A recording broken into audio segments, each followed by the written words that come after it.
Hi, this is Erin, and welcome to Everything EFL, my little podcast about English language teaching and other teachy stuff too. Credit and honourable mentions will be given during the episode or in the show notes. Let's crack on. Hello, you beautiful individual. Thank you for joining me. If you're a new listener, you are most welcome. I'm happier than you will ever know that you've decided to join. If you are a regular listener, welcome back. How are you doing? Just when you thought I was done with the lexical approach, no, I'm going to give you more.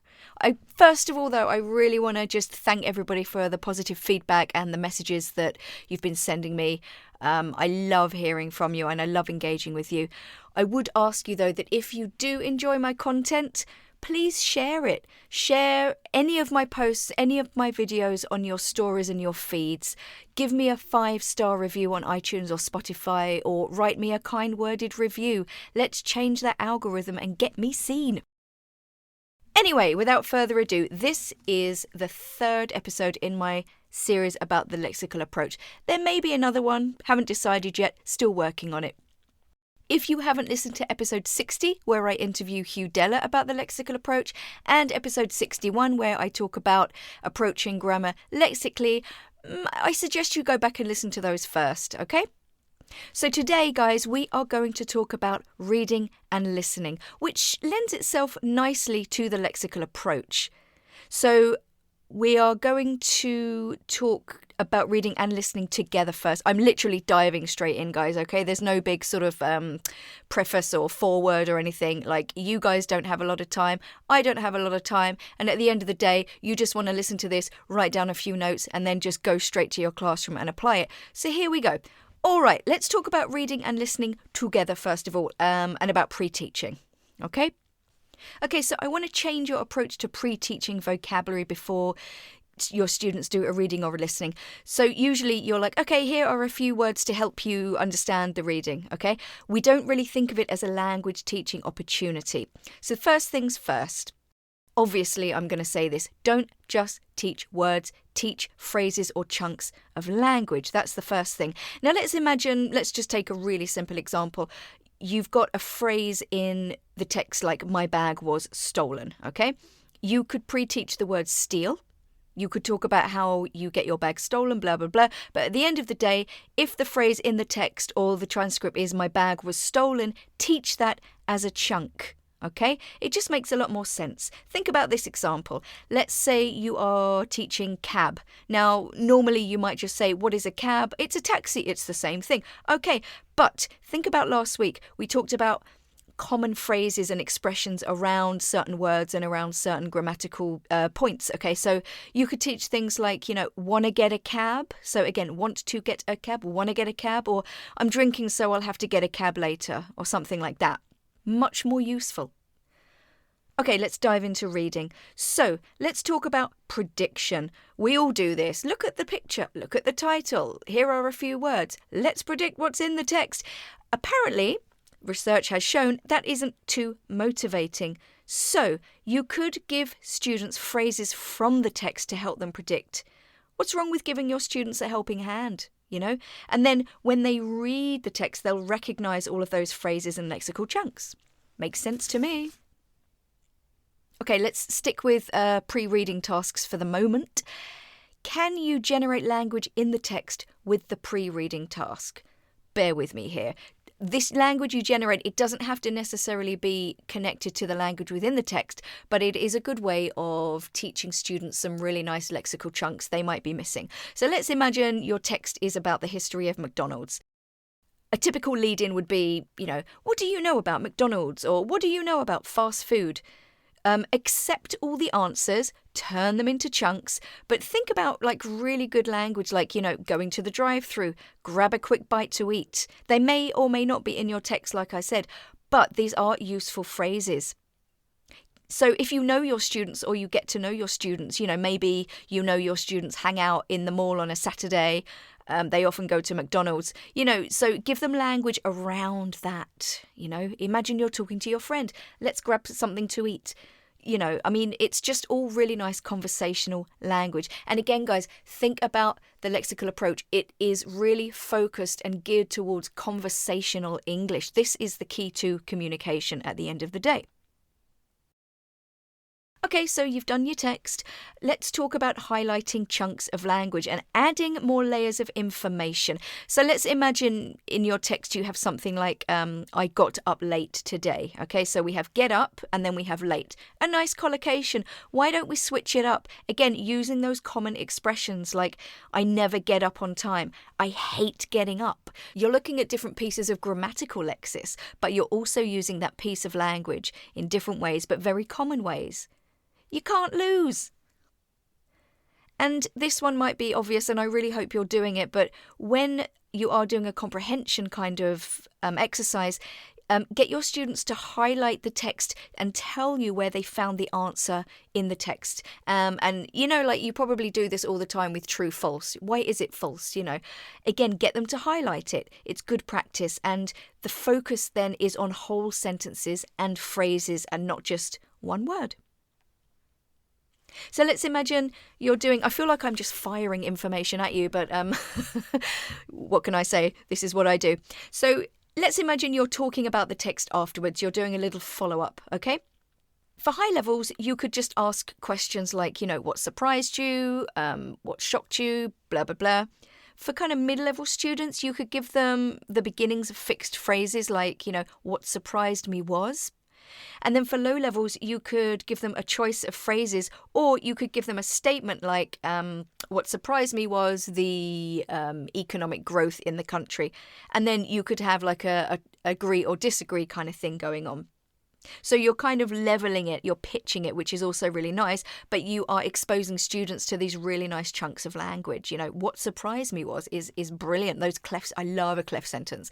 I think they're so useful. We use them all the time, again, in spoken conversational English. Here's another nice idea. Why don't you have language questions instead of comprehension questions? Or maybe as well as comprehension questions. So let's imagine you have the phrase economic growth. So you've got an adjective plus a noun collocation there. You could ask a question like, how can we say the economy has grown? Look in the text, find it. So you're drawing attention to those collocations and those chunks of language. Okay, so I've given you a snapshot of some reading. Let's go on to listening. I personally think we underutilise our listening text quite a lot. So here are just a few ideas to throw at you, okay? Are we ready? Okay, so again, think about generating language in the transcript. So if your listening is about a meeting, for example, you could ask a question at the beginning. Do you ever turn up late? Okay, you have to imagine that turn up late is going to be in your transcript.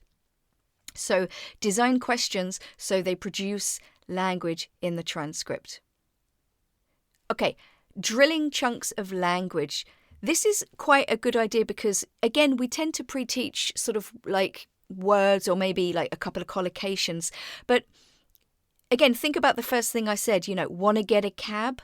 Okay, so think about how the sounds change within the phrase, want to get a cab?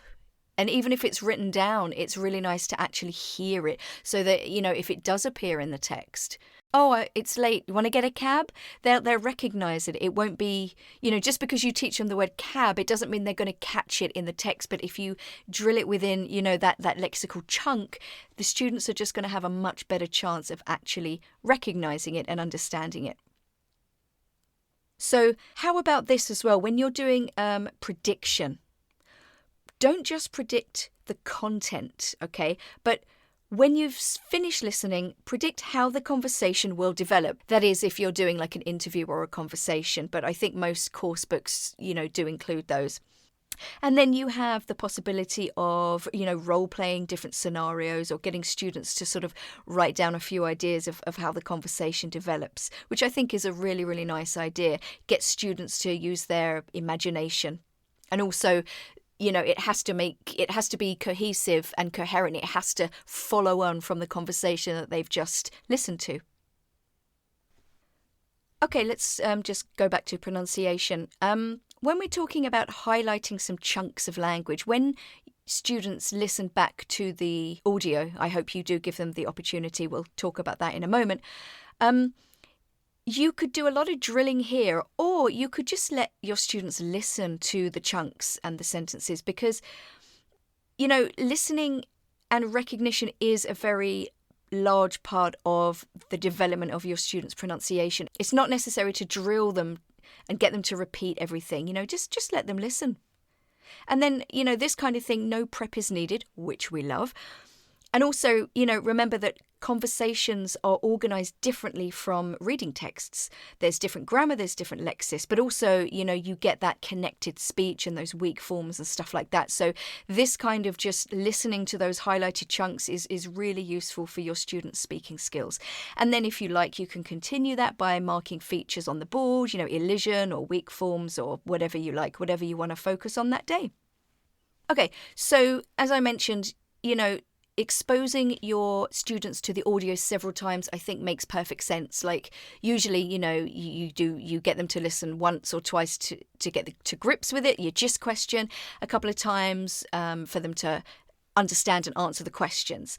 Invariably, students will get at least one or two wrong answers.